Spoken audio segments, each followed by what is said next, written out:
Israeli Foreign Minister Tzipi Livni is defending the airstrikes in Gaza. I spoke with her earlier and first asked what the goal of the Israeli offensive is. To change realities on the ground, to change the equation in which Hamas targets Israeli civilians, without the understanding that Israel is not ready to live in a neighborhood in which Hamas decides when to attack and when to stop. They need to understand that Israel is a sovereign state and they cannot attack our citizens. How do you intend to accomplish this? There have been 277 people killed. Those security structures have been targeted. There have been children. There have been civilians also killed. Israel targets only military targets and places in which we know that Hamas members are or stay, and headquarters of Hamas. Unfortunately, during this kind of raids and attack, there are some civil casualties.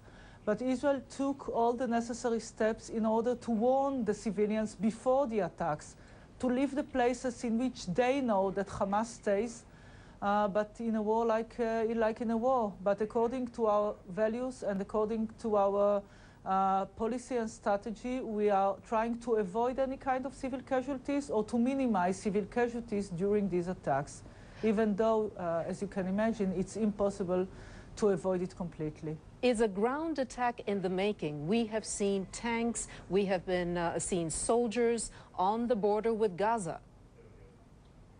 Yes. Israel took, in the past we tried everything in order to give peace and quiet to our citizens. We embraced and we accepted the truce that was initiated by the Egyptians, that was violated on a daily basis by Hamas by targeting Israel. Now we have no other alternative, and unfortunately Hamas believes or believed until the last attack that this is a place in which they can attack without any kind of retaliation or an answer from Israel. And they had this misunderstanding, thinking that Israel is not willing to take a real operation, a very extensive operation. Now they have a new message coming from Israel. We are determined to continue until we change the equation and the situation on the ground. They need to understand it. And now this is decisions that we are going to take in the cabinet in the next days. But will there be a ground invasion? This is something that we'll need to decide according to the situation on the ground. Could this backfire? Could it push moderates like the Palestinian Authority, who have called for a ceasefire, to move towards Hamas? We see protests all over the Arab world. Could it backfire? We see also rockets being fired further deeper into Israel. Today, an Israeli man was killed.